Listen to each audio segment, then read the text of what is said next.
my cheek. I don't know what to do now. Can't look at my phone, cause somehow it knows to remind me that it's over.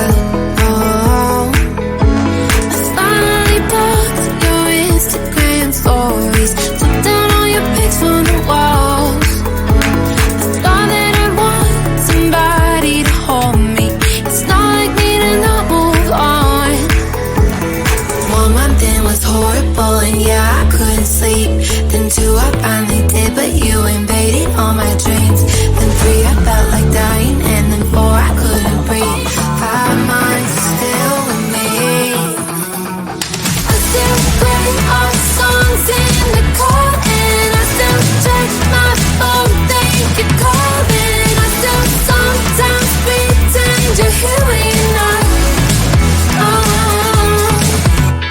And I still wear your t-shirt to bed, and I still read the text you would send, and I still wish that you were here but you're not.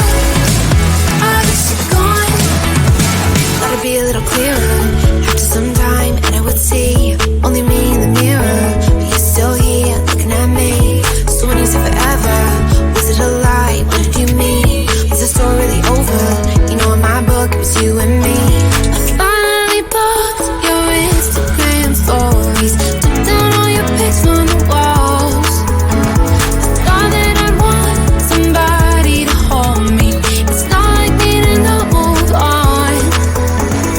1 month it was horrible, and yeah, I couldn't sleep. Then 2, I finally did, but